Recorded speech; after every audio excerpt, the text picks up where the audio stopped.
Okay, so can I have a motion to call the August 18th, 2025 public session to order? First, Mark, second, Heather. All right, we're in session. Moving on to approval of minutes. May I have a motion to accept the minutes from the July 14th regular meeting, the July 14th organizational meeting, and the June 10th regular meeting? Do I have a first, Heather, second, Mark? All in favor? Okay, minutes approved. There's no treasurer's report this week, so we are going to move on to recognition of community. Yes, before we move to the next part of the agenda, I'd like to take a moment to recognize someone who, since our last meeting, has retired, a longtime colleague after many years of dedicated service to the district, Rosemary DeVito. And I'm going to, first of all, personally thank Rosemary for her contributions for the countless people in our district that she has had an opportunity to interact with. And then I'm going to ask Brian if he would take a moment to share some things about Rosemary. Certainly. So it's my honor tonight to offer a few words in recognition of Rosemary DeVito's retirement, which occurred on July 30th after over 20 years of dedicated service to the Edgemont School District. Several colleagues have shared thoughts with me that I hope that I have been able to successfully integrate in a way that validates our collective respect for her. Throughout her tenure, Rosemary has held multiple critical roles, including senior office assistant, providing primary support to me and my predecessor in the assistant superintendent's office, recorder for the board, assistant district clerk, and president of the CSEA clerical school nurses and technology unit. These roles demand organization, focus, and trust, and Rosemary brought a steady hand and calm, conscientious approach to each one. Rosemary is intelligent, hardworking, and perhaps most known for her precision, both in proofreading and her attention to detail. When Rosemary was responsible for a task, it was done right, full stop. Whether preparing official documentation, handling Board of Education notices, or managing the countless intricacies of a school district election, she brought a sharp eye, strong writing skills, and a quiet sense of order that allowed others to move forward with confidence. Rosemary always did her best to help everyone who came to the business office. Her warmth, patience, and unassuming professionalism made her a trusted resource. Whether you are a first-year teacher, a longtime colleague, a board trustee in need, or a parent with a question, Rosemary welcomed everyone with kindness and made sure that they left with the support that they needed. But as any of us know who have spent time in the district office, we can certainly attest Rosemary's contributions cannot be reduced to task completion. She's a colleague whose kindness, generosity, and quiet resolve have left an imprint on those fortunate enough to work beside her. Cards, letters, shared family joys, and unfortunately pains. Her impact was as much about how she showed up for others as to what she did. Always prepared, always kind, and always there. As president of the CSEA Clerical School Nurses and Technology Unit, Rosemary distinguished herself even further, taking on an advocacy role that often required balancing the needs of individuals with those of the broader group.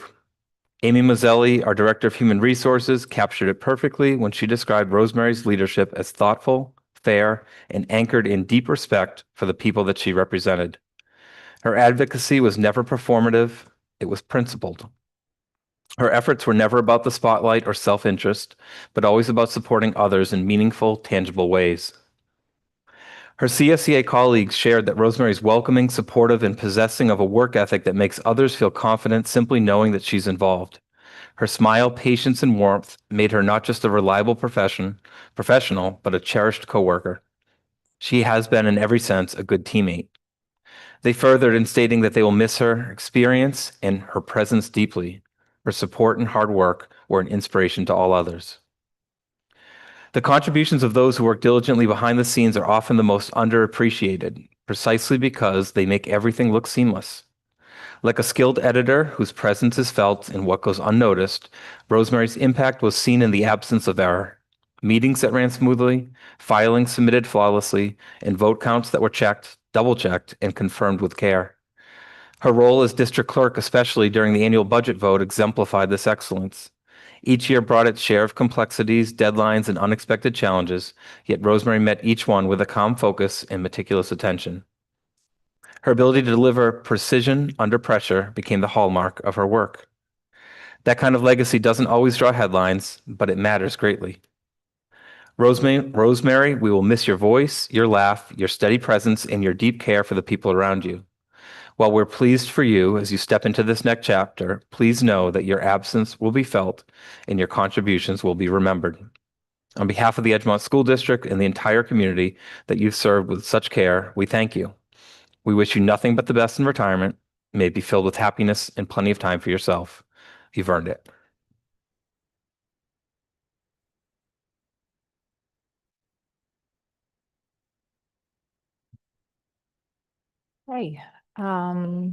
There's one more item sorry. under the recognition of the public, recognition of community. And I'd like to take this opportunity to open another public hearing on the district-wide safety plan. The plan was made available to the public on July 14th during that meeting, July 14th, 2025. And at this time, we'd like to open a public hearing to see if there are any questions about that plan before we move to an adoption and acceptance of that plan later on. Yes. And just one comment, we did open a survey for the public to submit any inquiries, questions, or comments. We received only one, and it was a sales pitch. Oh, okay.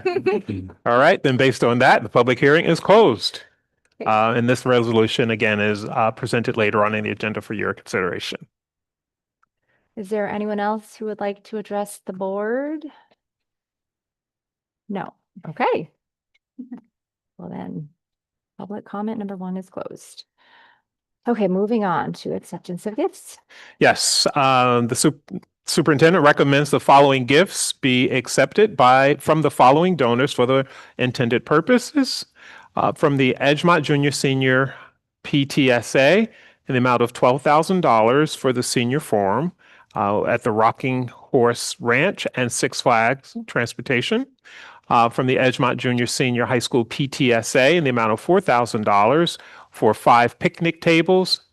From the Edgemont Elementary PTA in the amount of $10,390 to Greenville School for the S4 study skills for 4th, 5th, and 6th grade students. And from the Edgemont Elementary PTA in the amount of $10,390 to Sealy Place for the S4 study skills for 4th and 5th and 6th grade students. Great. I know we talk about these gifts often, but just in reading through the ones that are on the agenda for tonight, I will tell you that senior forum at Rocking Horse Ranch has been around for decades. I will not tell you how many because that will then tell you how old I am, but I did that way back in the day in addition to Six Flags. The picnic tables, are these in conjunction with the construction or are these closer to the gym? Does anybody know where I don't know where they're going, actually. Kyle? Oh, yeah. With the removal of the patio. Yes. You know, our students love to be outside. They do. Tables will be located in the courtyard, so students continue to have a place to eat outside. Oh, in the middle, like down in the, Yes, close to the stone wall, C building, B building. yeah, that's gonna be great. That's amazing. And then, yeah, study skills for 5th and 6th to help them prepare for 7th. You know, that's just incredibly valuable and a lot of money between the 2 schools. So very much appreciated.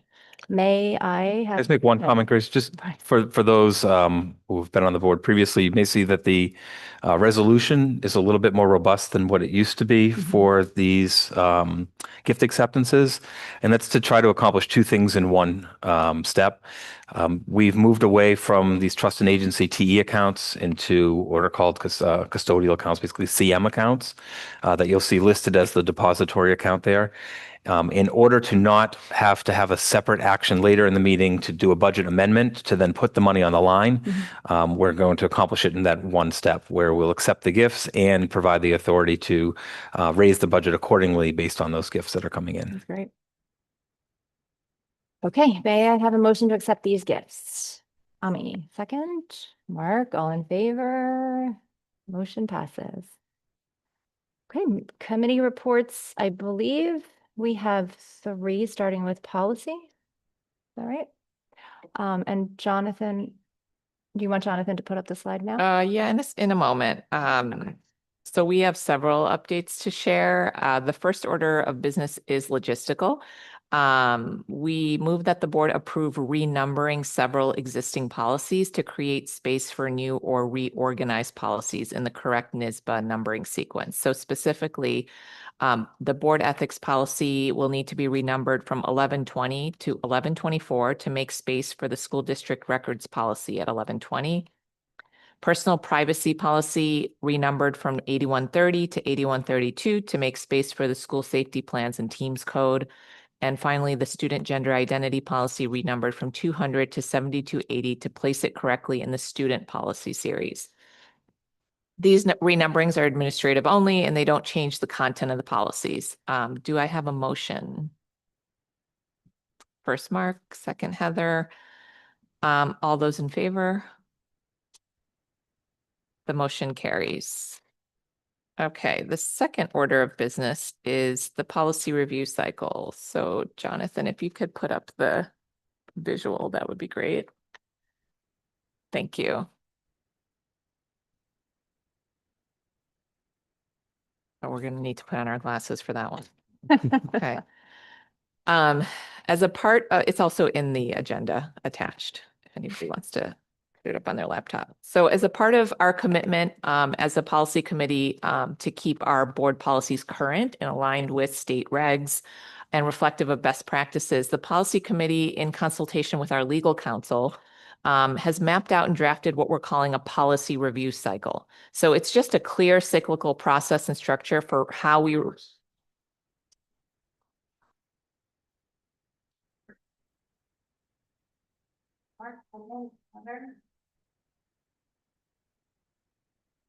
Do it again. Yeah. It's like that. It's weird voice.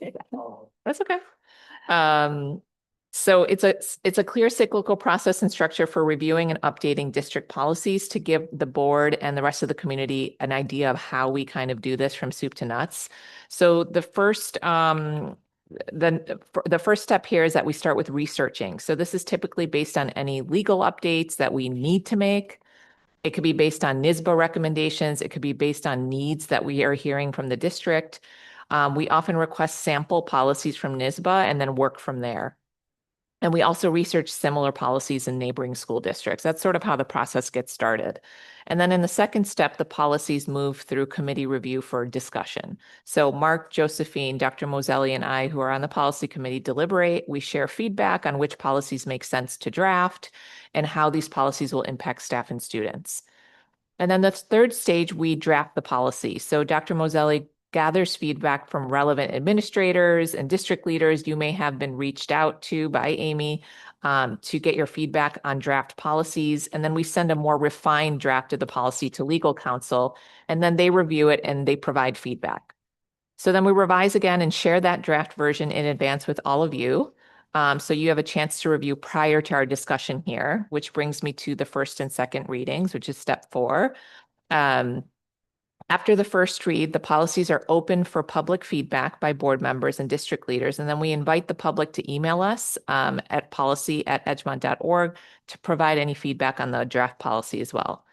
So we then incorporate all this feedback within those 2 weeks between the meetings. And if there are any major changes, we go back to the committee review and take it back to the table and deliberate. But if there are only minor or no changes, then the policies move to a second reading at the following meeting usually, and then a subsequent adoption. So then this becomes a part of our policy manual on board docs. The last 3 stages are critical because a policy is only as good as how we kind of live out the policy and enact it. So these are the stages where the superintendent, so Dr. Hamilton's role is really critical. Policies must be clearly communicated to the school community. Any protocols or regulations are created to support the implementation of the policy, and updates are provided to the board and community on how the policy is being implemented and its effectiveness. So at this point, we can evaluate the policy for any needed changes, and then the cycle starts all over again. So our hope is that this process keeps our policy manual organized, current, and aligned with both state law and our district's goals for the year. Are there any questions or comments on the review cycle? Okay, I will hand it over to Mark, who will share the policies that are up for first and second reading tonight. Thank you, Amy. I think that review cycle is particularly relevant to our first policy discussion, which is actually the second reading of policy 1230, which is policy on public participation. This does reflect, input from community and because the main change here is really the addition of a second public comment period in which the community can offer questions and comments on the president's and the superintendent's reports. So we're clearly, everything what the community said, asking for and working to meet that need. Over the last 2 weeks, we received no feedback on this policy, so it remains unchanged from the last reading, and therefore I think can I call for a motion? Can I get a motion to vote on this policy? Ami, second, Grace. Vote on? Yep. All in favor? Motion passes. We do also consistent, I think, with the board's goals is working through our own board self-evaluation and reworking the superintendent evaluation and regulation issues. So today we're having the first reading on board self-evaluation. It's policy 0310. And it's short, so I will read it. Board of Education is committed to the continuous improvement of the district and its own functioning. Accordingly, the members of the board shall conduct an annual self-evaluation during the periods which they are leading the needs of their educational community. This self-evaluation will be grounded in evidence and shall focus on evaluating the board as a whole, not as individuals. The results of the evaluation shall be used to establish priorities for action and specific goals and objectives to strengthen the operation of the board. The board shall use a NISBA-aligned self-evaluation instrument. The self-evaluation template will be made available for review by any individual. So that's the first reading of that policy, subject to public comment over the next couple weeks. Secondly, we are this is policy 0320, evaluation for the superintendent. This is a contractual and legal requirement of the board. And as we know, the superintendent actually, is in charge of pretty much everything in the district. And he's, in this case, Ken is one of 2 direct reports to the board. So this is clearly very important for our district. I'll read this as well. The board recognizes that student achievement, district progress, and community satisfaction with schools are all in large part affected by the superintendent's performance. The board also recognizes the superintendent cannot function effectively without periodic feedback on performance. The board is committed to ensuring that the superintendent is evaluated annually, as required by the commissioner's regulations and in accordance with the superintendent's contract. The board shall use an evaluation instrument that focuses on the superintendent's annual goals, duties, and competencies. The evaluation template will be made available for review by an individual. The procedures the board uses for evaluating the superintendent shall be filed in the district office and available for public review no later than September 10th of each year. So that's the policy. We're also having a first reading on the regulation for this policy. And this is really just operationalizing this policy with specific dates. And sitting here in mid-August, what we should be doing right now in terms of this regulation is developing district-wide goals and objectives for the upcoming school year and tying that in with the superintendent evaluation. That's exactly what. So once again, this is available in the agenda. It lays out how we'll actually operationalize this evaluation. This is the first meeting. There's public comment for the next 2. So we'll hopefully be voting it on September 7th. Are there any questions on the first readings of the policies for tonight? Okay. So finally, the final update from the policy committee tonight is that we would like to open the public hearing on the 2025-26 Code of Conduct. So may I have a motion to open the public hearing? First Heather, second Grace. All those in favor? The motion carries and the public hearing is now open. The purpose of this hearing is to receive input from the community on the code of conduct, which sets forth expectations for everyone, students, staff, administrators, families, and the board. This policy establishes our standards for how we work together, how we treat one another, and how we maintain a safe and respectful school environment. We've updated the 25-26 Code of Conduct to reflect the following. In Section 4, Essential Partners, under subsection Parents, we added a bullet point that parents must, quote, maintain a climate of mutual respect and dignity while on school property or engaged in school activities, just like the rest of the stakeholders in that section. In Section 13, page 29, Public Conduct on School Property, Prohibited Conduct. No person, either alone or with others, shall, while on school property or at a school function, we added, use abusive, threatening, or profane language, and also use aggression, intimidation, harassment, bullying, or use of discriminatory conduct. In Section 13, page 30, in penalties, persons who violate this code shall be subject to the following penalties. For visitors visiting school buildings, their authorization to remain on school grounds or at the school function shall be withdrawn, and they shall be directed to leave the premises, and we added, and or restricted from attending future events. So at this time, we invite members of the community to address the board with any comments or remarks on the code of conduct. Are there any speakers? Okay, seeing no speakers. So may I have a motion to close the public hearing on the 25-26 Code of Conduct? First, Mark. Second, Heather. It has been moved and seconded to close the public hearing on the Code of Conduct. All in favor? Great. The motion carries and the public hearing is now closed. So I move that the board adopt the 25-26 Code of Conduct as presented. First, Grace, second, Heather, all in favor? The motion carries. So the policy number will be 5300 to align with NYSBA's numbering system and will be reflected in our policy manual. So that concludes the policy committee updates.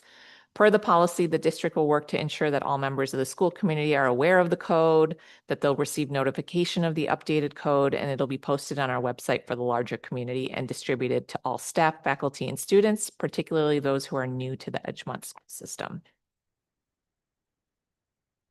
And that's all from the policy Great. committee. Thank you.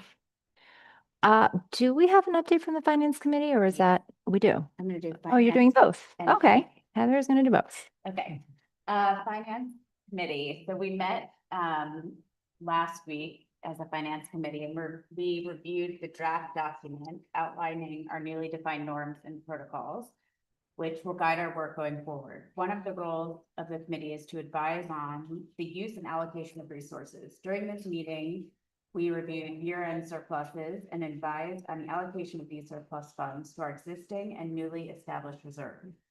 I'm pleased to report that our reserves are in a healthy position. We explored how these funds may be used to support our upcoming capital plan and to offset growing expenses in future budgets. In addition, following the auditor's recommendation, we discussed future requests to transfer funds from the tertiary reserve to the general fund, as this will give us more flexibility in how we utilize funds.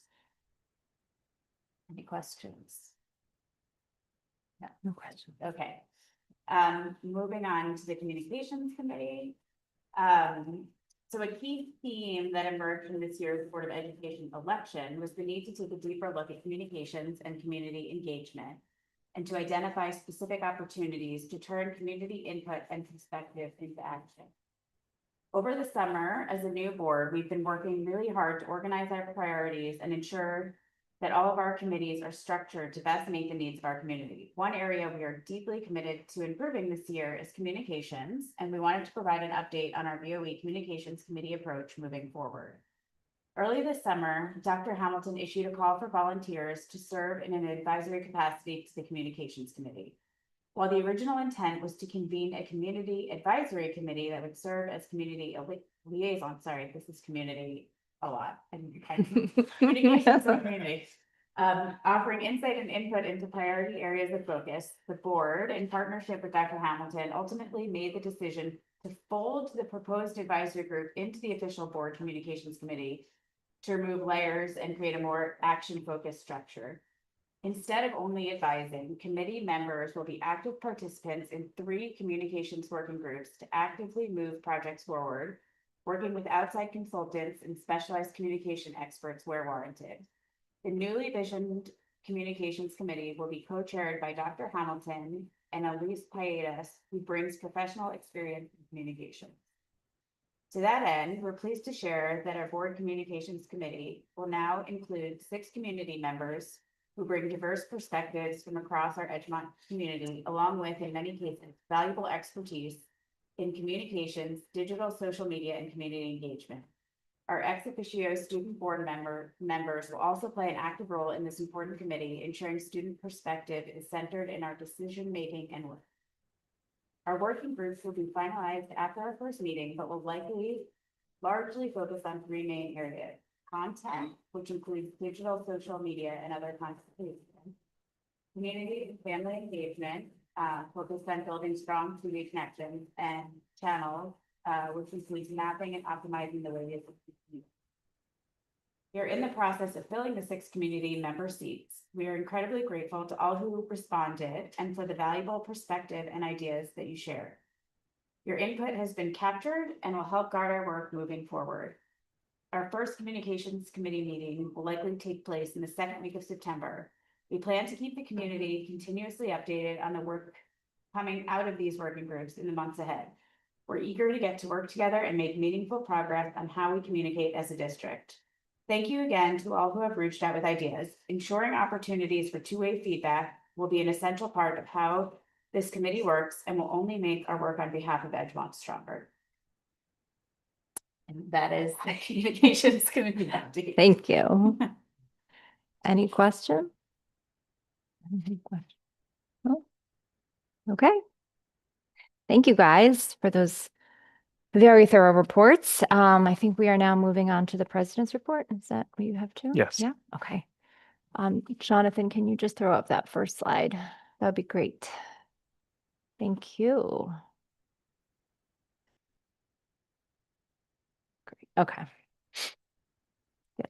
I'll get to it too. Okay, so as well, the content for my president's report today is, as you can see, the introduction of the 25-26 Edgemont Board of Education and district goals. And we wanted to take this opportunity at the very start of the year to introduce this to fellow board members, administrators, and community members, because what we're presenting today is what we're proposing.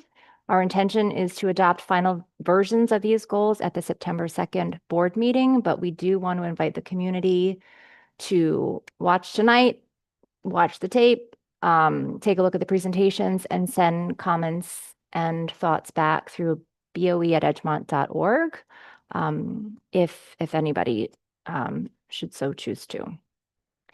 So our objective in establishing these goals is to clarify what's most important among all of the important work that the district undertakes each year, which means that these goals were heavily influenced by the feedback that we received in 2024-25 from the community.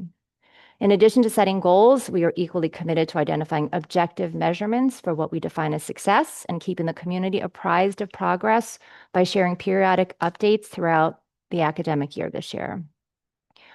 Next slide, please. So to set the stage, you can keep forwarding all of it. Sorry? Clicker. Oh, there's also a clicker. Oh. This one? Oh, I just note backwards. There you go. Okay, so that's not terribly readable, which is fine. If you can pull it up on your own laptops, that would be effective as well. But we just wanted to offer this visual so then everyone has a comprehensive picture of how the various goals within the district tie together. At the very top, our long-term district goals were the ones that we established last fall, and they represent the vision of what we're constantly working towards.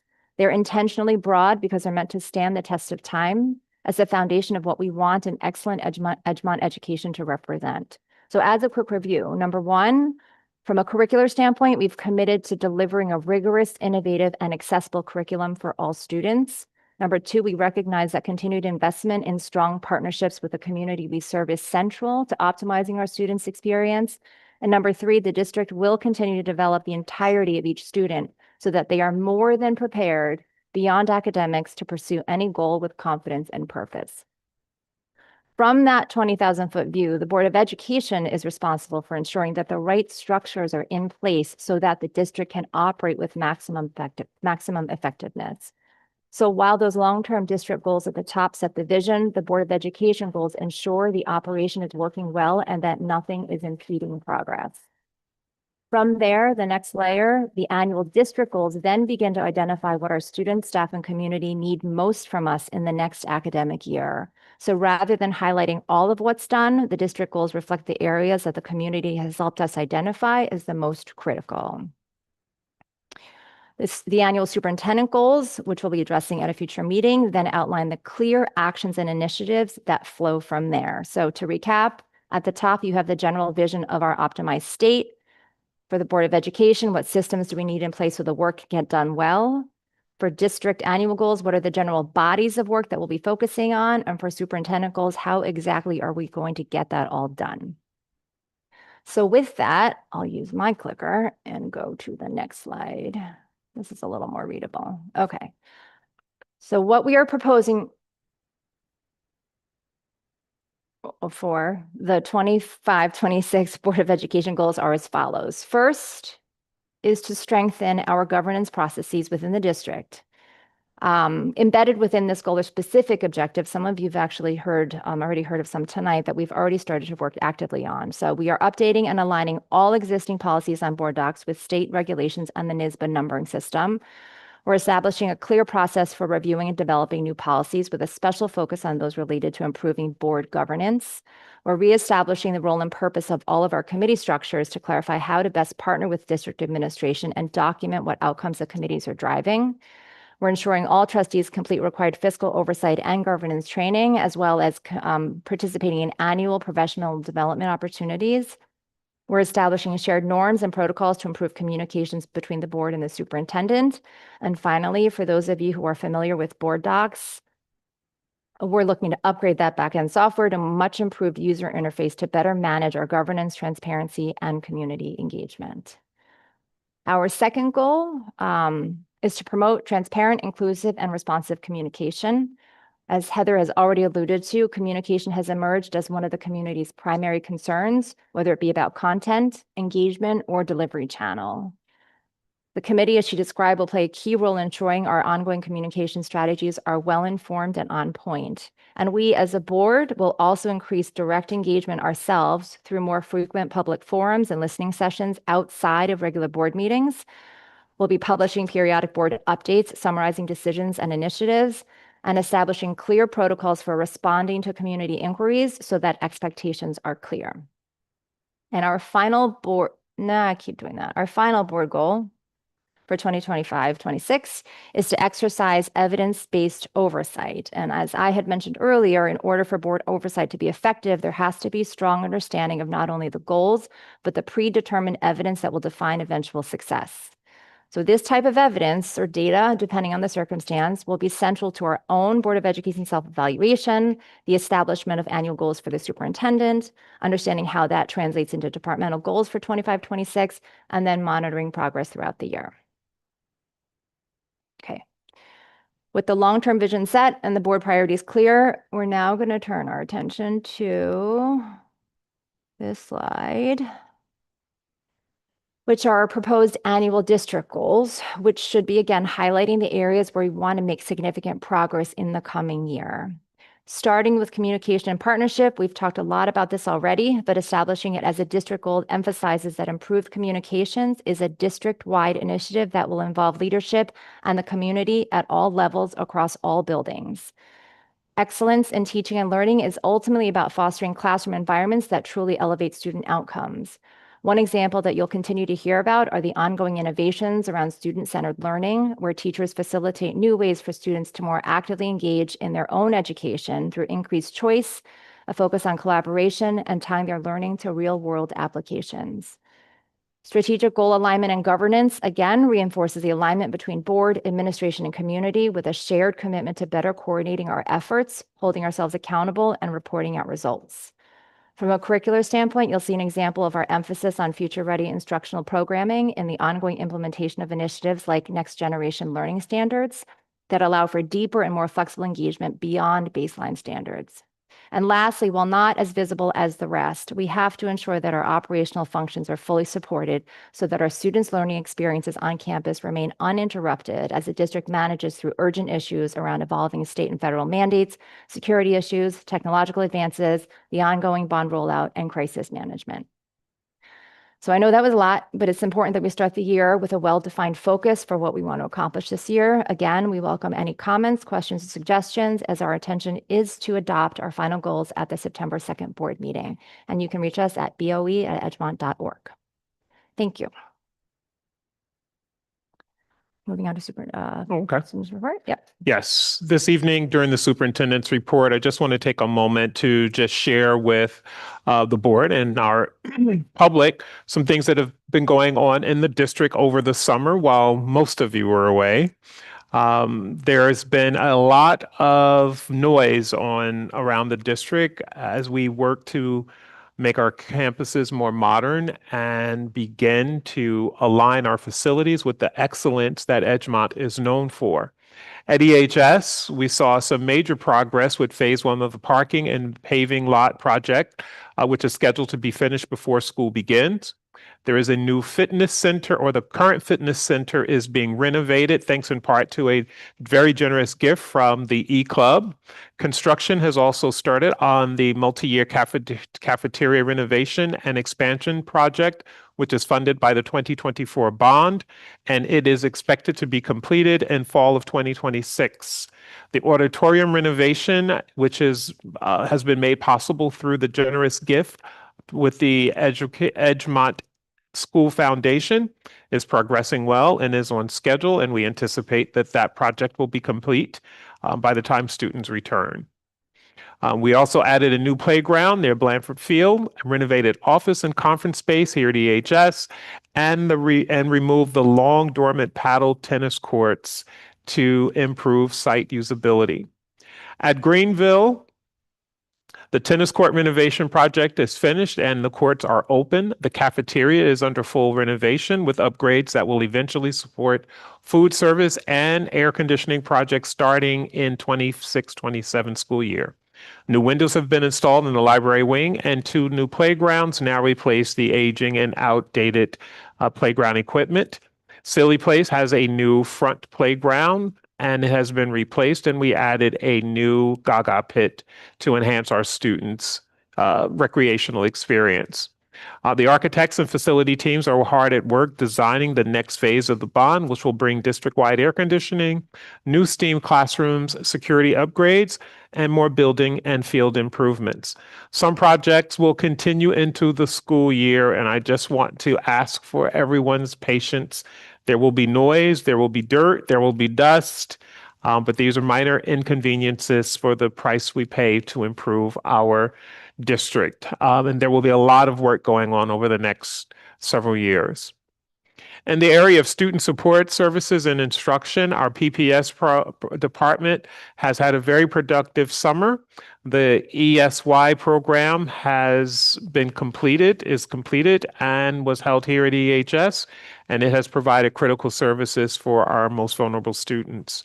And we continue to actively recruit a new member of our team, which is a board certified behavioral analyst.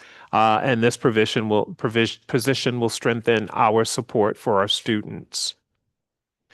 From our Curriculum Instruction and Assessment Office, teachers and district leaders have been engaged in deep work to align and update and redesign curriculum across grade levels and subjects. In the area of STEAM, courses like Project Lead the Way and AP Computer Science were updated to reflect new standards, while math teams developed new ways of teaching through thinking classrooms and rubrics.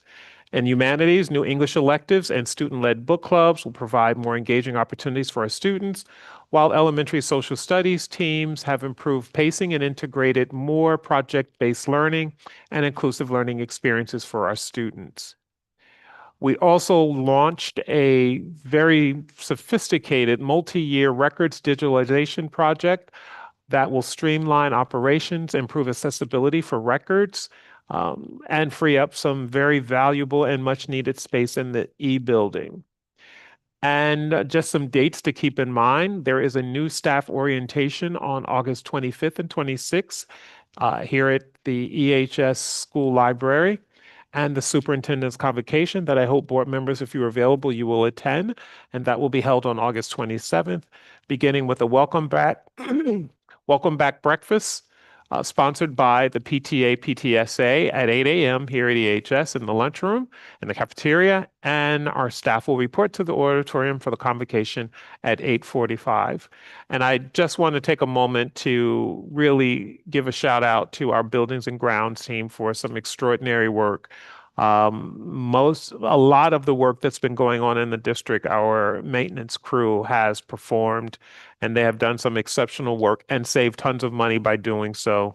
And I really want to thank Brian and Ray for their leadership in facilitating that. And hats off to an incredible facilities team that has made extraordinary progress this summer on some much needed work in our district. And that concludes the superintendent's report. Are there any questions or comments about the president's or superintendent's report? Anybody? No? That I did play on the tennis court Yeah. at Greenville. They're really Wanted to nice. keep it a secret so we wouldn't have to wait in line. However, they are fantastic. And so thank you to the grounds crew and Ray, the whole team. I mean, it's really such a, and the new playground as well. So the whole visual looks different in the back of Greenville, which is Yeah. really exciting. Yeah. There's a lot going on. Yeah. Yeah. A lot The going on. playground down by the Great. track Yep. also Yes. is very, they did a great job. There's a lot going on. Long overdue. Yep. Any comments from the audience? Still no. Okay. We now move on to the consent portion of the agenda. Yes, it is the recommendation of the superintendent that the board approve the following resolutions by consent vote. Personnel items I-1 through I-25, which includes appointments of new teachers, that's leaves and probationers, substitutes, advisors, salary adjustments, resignations, corrections, and coaches. Student matter J1 for the Committee on Preschool Special Education and the Committee on Special Education. And lastly, business items K1 through K20, which includes approval of budget transfers, approval of the 25-26 district-wide safety plan, Type 2 secret action for the EHS paving project, various contracts and vendor agreements, consultants, and transportation. Okay, may I have a motion to approve the consent agenda? Ami first, Mark second. Are there any questions or comments? Sorry, quick. Include, K1, so 20 or K1? Two. Oh, it may have been updated after I printed. I have 20, but if it's 22, thank you for that. Okay. Amended business items K1 through K22. Motion. Ami, Mark, all in favor? Okay, consent agenda is passed. K22 was added today because NYSBA, we're entering a contract with NYSBA to update our policy Okay. and renumbering and cleaning up our policies and removing duplicates, et cetera. Okay. So they posted that contract last night. Gotcha. Our next meeting will be on September 2nd, 2025 at 7 p.m. at EHS in the LGI. May I have a motion to adjourn the meeting?